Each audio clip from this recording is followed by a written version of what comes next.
고전시가 2강 일단 정서의 정과정 너무 유명한 작품인데요. 이 정과정의 문학사적인 의의가 또 굉장하죠, 여러분. 일단 갈래는 뭐예요? 향각이 고려가요예요. 그런데 우리가 알고 있는 고려가요의 형식적인 특징 뭐가 있죠? 형식 면에서 어떤 특징이 있어요? 삼음보, 여의구와 후렴구가 존재하고 그리고 분연체로 되어 있다. 기억하시나요? 네. 자, 그러면 향가의 특징은 뭐죠? 형식적인 특징.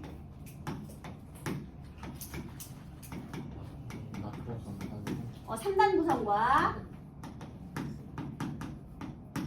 낙구 감탄사. 물론 19체의 향가에서요. 이런 형식적인 특징이 있는 거예요. 그 다음에 내용면에서 향가는 주로 어떤 내용을 계승하고 있죠? 불교적이고 주술적이고 추모적이고 예찬적이고 이런 내용들이잖아요. 그쵸? 그러면 고려가요의 내용은 어떻죠? 진솔한 정서 표현, 이게 또 특징 아니겠습니까? 자, 그런데요, 정서의 정과정 곡은요, 여기 지금 곡이라는 말도 나왔는데 정서가 작가 이름이고요. 그 다음에 이 과정이라는 건 정서의 호예요. 그러니까 우지윤의 구균 이런 느낌이죠. 우구균 이렇게.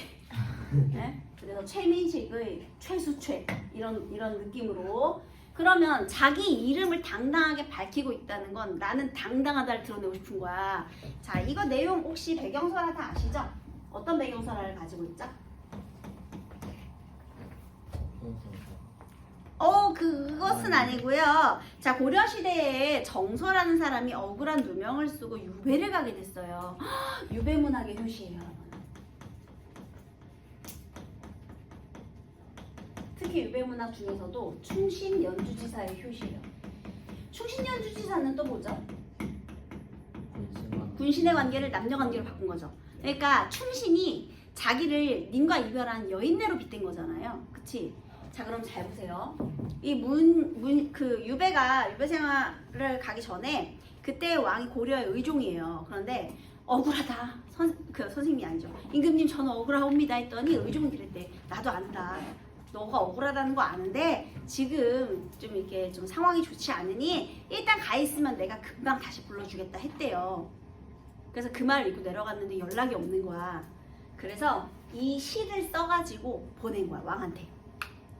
그래서 다시 돌이켜 사랑해 주소서. 나 다시 불러달라. 너 약속 잊었냐? 나 불러준다며 했대요. 아마 3개월쯤 됐을 때 보낸 것 같은데요. 그 후로 10년을 더 있었답니다. 불쌍하죠. 그래서 이런 슬픈 사연의 그런 유배문학 가사가 되겠어요. 그러니까 자기는 당당하지. 그러니까 이름도 그렇게 밝혀요. 그런데 여러분, 원래 고려 가요의 작가 계층은 대부분 뭐죠? 작자미상, 평민들이잖아. 그래서요, 얘는 또 유일하게 고려가요 중에서 유일하게 작가가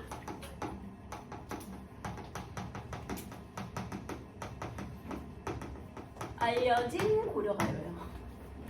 다 작자미상인데 평민이 아니라는 거죠.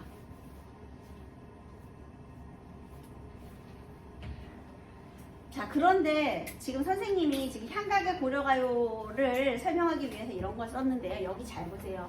일단 여기 삼음보, 분연체 이런 거 확인할 수 있나요? 후렴구도 없어요. 다만 얘만 있어. 여기구. 아으 있죠. 아으. 중간중간에 네. 아으 들어간 게 연구는 있어. 근데 형식면에서는 고려가요의 형식이 아니라 무엇을 따르고 있느냐? 향가의 형식을 따르고 있어요. 그런데 물론 향찰로 표기를 했다 안 했다? 안 했다. 향찰 표기는 없어.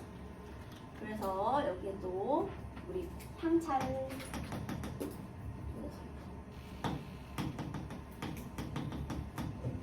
향찰로는 또 표기되지 않았습니다. 하지만 구성면에서는 분명 향가의 형식을 따르고 있고요. 자, 그 다음에 내용면에서 여기에 불교적이거나 주설적이거나 추모적이거나 예찬적이거나 이런 내용이 하나도 없어요. 오히려 결백을 솔직하게 주장하고 있거든요. 그래서 진솔한 정서표, 내용면에서는 또 고려가요의 내용을 계승하고 있습니다.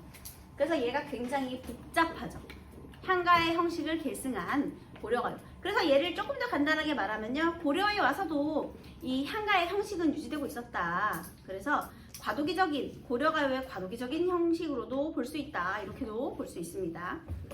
자, 그러면 얘가 어떻게 내용을 이야기했는지 한번 볼게요. 자, 내 님을 그리워해 오는, 잠깐만요.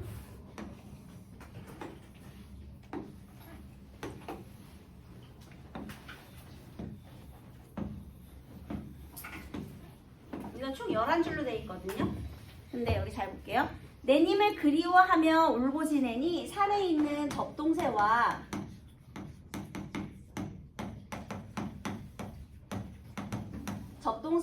나는 비슷합니다. 옛날부터 접동새가 가지는 이미지가 뭐죠? 한. 그렇지, 한이죠. 얘가 맨날 깊은 산 속에서 야밤에만 울잖아. 접동. 그래서 선생님이 한의 정서를 환기한다고 했어요. 자, 그렇다면 이 나와 접동새가 서로 비슷하다. 이거 뭐예요? 그리워서 울고 지내는 접동새. 이거 표현 방법 뭐예요? 감정이입. 그 다음에 이 접동새를 통해서 한의 정서를 환기하고 있다라는 것도 알 수 있고요. 울고 지내니까 청각적인 이미지를 또 드러내고 있다. 얘도 괜찮아요. 여기에서 이 님은 고려의 의종 말하겠죠.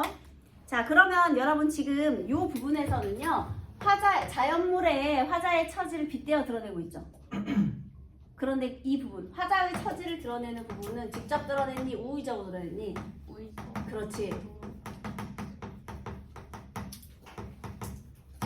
자연물을 활용하여 우의적으로 화자의 처지를 드러냈어요. 그래서 이 부분 때문에 이거 충신 연주지사라고 하는 거예요, 여러분. 그 다음에 아니며 거짓인 줄, 뭐가? 내가 영모에 가담했다는 것이 아니고 거짓이라는 것을 잔월효성이 아실 것입니다. 잔월, 지는 달과 효성, 새벽 별이거든요. 여러분 여기서 잔월효성은 어떤 존재일까요? 천지신명으로서의 자연이죠. 정읍사의 달처럼요. 그런데 중요한 건요. 잔월효성은 나의 결백을 알고 있어요. 인간들은 나를 모함해서 나를 내쫓았지만 화자의 결백을 알아주는 대상이에요. 그런데 여기서 말을 조심해야 돼, 얘들아. 여기서 오답으로 만들 때 결국 잔월효성한테 내 문제를 해결해 주기를 바라고 있나요? 아니요. 아니, 하늘이 알고 있을 것인데 천번이 무섭지도 않냐 이런 뜻이지, 얘한테 나를 유배해서 풀어달라 해결을 기원하는 건 아니라는 거예요. 그래서 나에게 뭐 해결을 해줄 수 있는 대상 이런 건 아닙니다. 그래서 얘를 어떻게 설명하는지 그 문맥에 따라서 의미 잘 보셔야 돼요, 여러분. 그냥 기원만 하는 거예요. 얘가 알고 있다 이렇게요. 그래서 초월적인 존재로서의 지는 달과 새벽 별이 됐네요. 그래서 여기까지는요, 우리 화자가요, 기저결의 기, 화자의 처지를 드러내면서 결백하다, 이런 나 죄가 없다 이렇게 드러내고 있죠. 자, 그다음 넋이라도 님과 한 곳으로 가고 싶어라. 아까 여기에 있는 아으 이런 것들은 지금 전부 여운구죠, 여러분. 그건 아시죠? 네, 그 다음에 넋이라도 님과 함께 가고 싶어라. 얘들아, 내 마음은 변했어, 안 변했어? 안 변했죠. 변함없는 충심 강조하고요. 그 다음에 우기더니 누구입니까? 여기서 우기던 이가 벽이던 뻐기더니 라고 표현하기도 하는데요. 여기서 이 우기던 사람은 누굴까? 나의 간신들, 그러니까 나의 적대 세력들이겠죠. 그러면 이 우기던 사람들의 내용은요, 나에게 죄가 있다고, 우기던 사람이 누구냐? 얘들아, 이거 의문형이죠. 네. 의문형 문장을 통해서 어떤 내용을 강조하고 있죠? 억울함. 그치, 억울하다. 억울함과 결백함의 호소.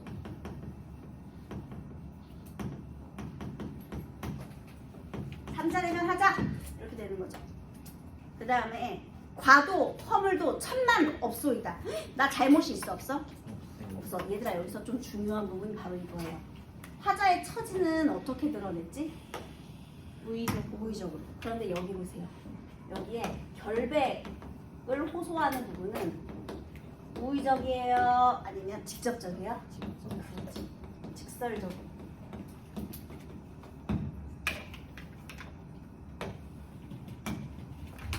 그래서 화자의 처지는 자연물에 의떼어서 처음에는 간접적으로 시작을 했지만 나한텐 죄가 없다. 또 결백을 호소할 때는 이렇게 직접적인 표현으로 이야기를 강하게 해주고 있죠. 단정적으로. 그 다음에 무사람들의 말입니다. 무리들의 말입니다. 나를 참소하는 이들의 말입니다. 이게 이거죠. 믿던 사람들. 그 다음에 슬프도다. 아우 얘들아 슬프다. 화자의 감정이 어떻게 되고 있어요? 그렇지. 또 정서가 직접 표출되는 거죠.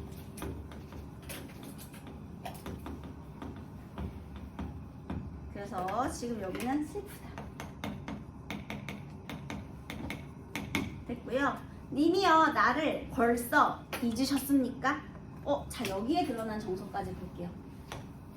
님이여 나를 벌써 잊으셨습니까? 왜냐면 우리 대경설화에서 알잖아. 약속했잖아.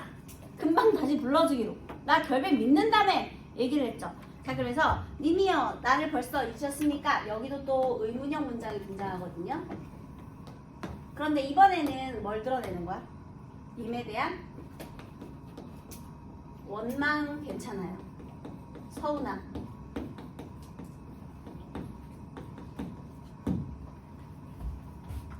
이거 원망도 괜찮아요. 원망이라 해도 돼요. 서운함, 원망. 어떻게 잊은 거야? 이렇게. 드디어 나왔다. 낙구 첫머리 감탄사. 물론 11줄이긴 하지만 이렇게 3단 구성이 되는 거예요. 시상을 집약하고 고양하는 역할을 하죠. 그 다음에 마무리하거나 시상 전환한다 다 되는 거예요. 아니마 돌이켜들어 사랑해주소서. 다시 듣고 사랑해주세요 라고 말하고 있거든요. 자, 이 마지막 내용이 바로 소망에 직접 표출되는 거죠.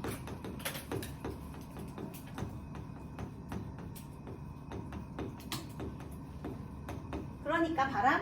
처지는 우의적으로 얘기했고요. 결백을 드러내거나 자신의 소망을 드러내는 부분은 또 직접적으로 드러내고 있는 거죠. 그래서 이렇게 정서의 정과 정보 중요한 내용을 이야기했습니다. 일단 2번 문제를 먼저 풀어보도록 할게요. 가하고 보기인데요. 여기서 아카케범에 정해지던 정과 정곡을 한글로 기록해 수록한 내용 한번 볼게요. 그러면 여기서 한시, 보기가 한시고요. 요거는 이제 이거를 한글로 풀어서 쓴 아카케범의 내용이었고요. 자 볼까요? 매일같이 님 생각에 옷깃이 젖어. 옷깃 젖었다는 거 우는 거죠. 네. 흡사 봄산의 접동새 같네.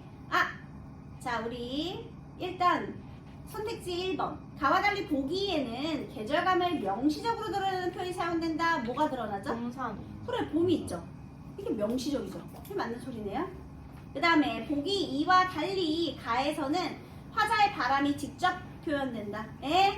여기에 누가 봐도 화자의 바람이 여기 직접 표현되죠. 네. 그런데 그럼 보기 2에는 직접 표현되는 부분이 없어야겠네. 옳고 그릇되면 묻지를 마오. 잔언 효성은 알 것입니다. 소망의 표출 부분이 없다. 그치? 그래서 직접적으로 표현된다도 맞고요. 가에서 화자가 자신의 결백을 주장하는 내용은 보기에서 간결하게 축약되어 제시한다. 맞죠? 네. 간결하죠? 그 다음에 가는 물음의 방식으로 보기는 명령적인 어조로 자신을 잊은 님에 대한 원망의 마음을 부각한다. 일단 가에는 물음의 방식 2개 있었잖아요. 님이여 나를 벌써 잊으셨습니까? 여기서 그래 좋아 원망 이거 넘어가. 그런데 보기 2 볼까요? 명령적인 어조 어디 있죠? 마오. 그렇지. 옳고 그름을 묻지 마라. 이게 어떻게 원망이야? 결백을 주장하는 거죠. 그지? 그래서 틀린 거야. 그러니까 정확하게 봐야 되겠지 얘들아? 그 다음에 가와 보기는 모두 님을 그리워하는 화자의 모습을 서두에 제시했다. 비교했다. 적동세와 비교했으니까 맞는 소리 되겠습니다. 자, 그 다음에 만사평의 소학부 이걸 한번 볼게요. 민사평이죠. 만사평은 어디서 나오나? 여러분 사리와 이재현의 사리와 혹시 들어본 적 있지 않아요? 저런 그죠? 근데 그 이재현이라는 사람이 먼저 이게 소학부가 한시의 형식이거든요. 그걸 쓰고 답가로 이 사람이 이걸 또 쓴 거래요. 그렇다고 합니다. 수학부 중에서도 한시 중에서도 악부 중에서도 제6장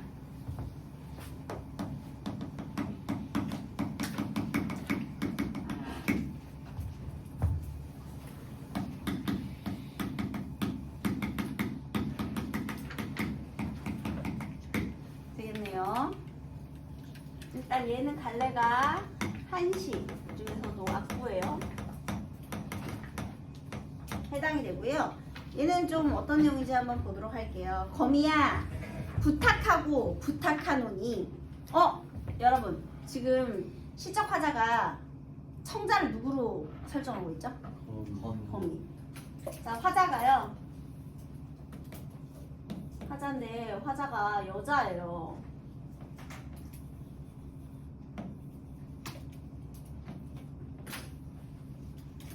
여자입니다. 이거 여자예요.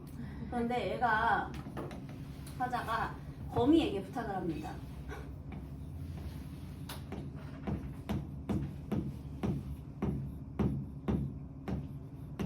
거미예요.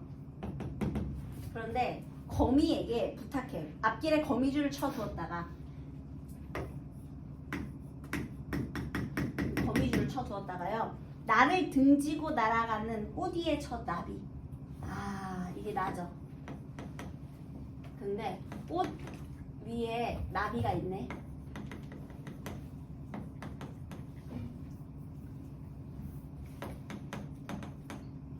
자, 여기 예쁜 꽃이 하나 있고요. 거기에 뭐가 있대? 나비. 네, 나비가 있대요. 꽃과 나비에 무슨 관계일까요? 나를 등졌대. 연인. 이별. 맞아요. 그럼 꽃은 뭘까요? 새로운. 딴년. 딴. 뭔 소린지 알겠죠? 나를 배신한 저 새끼. 이렇게 된 거지. 그러면 이 새끼를 잡아 족칠 수 있는 거미줄. 거미 부탁하는 거야. 악마에게 내 영혼을 팔아서라도 너는 조지고 본다. 약간 이런 느낌이죠, 여러분. 뭔지 알겠지? 그래서요, 지금 이 나비는 나를 등졌다는 표현을 통해서요, 나를 배신한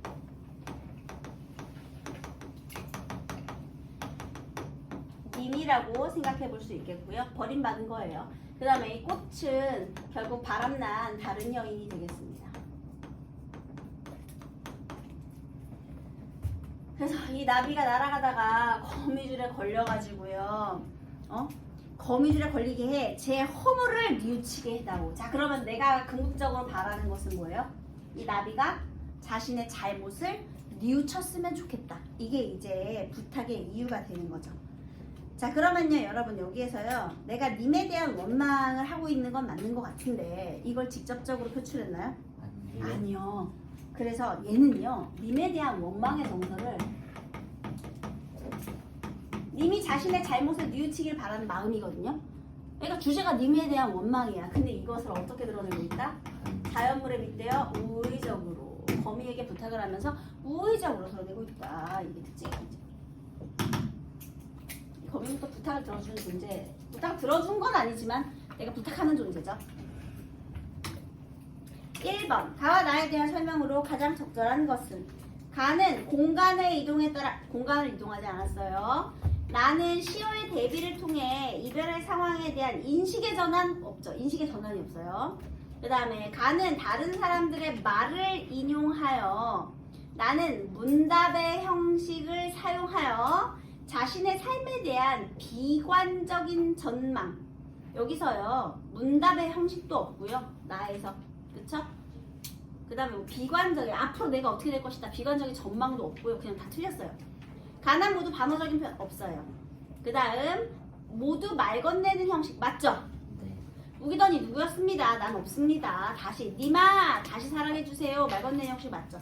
여기도 거미야 도노법 말 건네는 형식을 사용하고 있죠. 정답은 1번 5번 아까 2번 했고요. 그 다음 뒤에 3번도 있어요. 자연물의 기능인데요. 인간과 대비하기도 하고요. 그 다음에 우의적으로 빗대기도 하고요. 그래서 여러 가지 표현 중에 선택지 1번 가의 산의 적동세와는 비슷합니다. 자연물과 인간 사이의 유사성에 차가 나요. 화자의 정서를 드러내었다. 맞는 소리죠. 그 다음에 우기던이는 누구였습니까? 잔월 효성은 아실 것입니다. 인간과 대비되어 옳고 그름을 알아줄 존재 맞죠? 우기던 사람은 나의 잘못을 이야기하고 있고 잔월 효성은 나의 결백을 알아주고 있으니 맞는 소리가 됩니다. 그 다음 나의 거미에게 허물을 뉘우치게 해달라고 하는 것에서 거미에게 부탁하는 말을 통해 태도를 드러내고 있죠. 님이 잘못을 뉘우치길 바라는 마음입니다. 그 다음 꽃 위에 나비가 있다고 하는 것에서 님과 함께하기를 바라는 화자의 모습을 꽃에 빗대요. 꽃은 화자가 아니고요. 딴 년입니다. 4번 틀렸어요. 그 다음에 나의 나비가 나를 등지고 날아간다고 하는 것에서 나비가 화자와 이별한 님을 우의적으로 표현하는 소재 맞죠? 이별한 님 되겠습니다.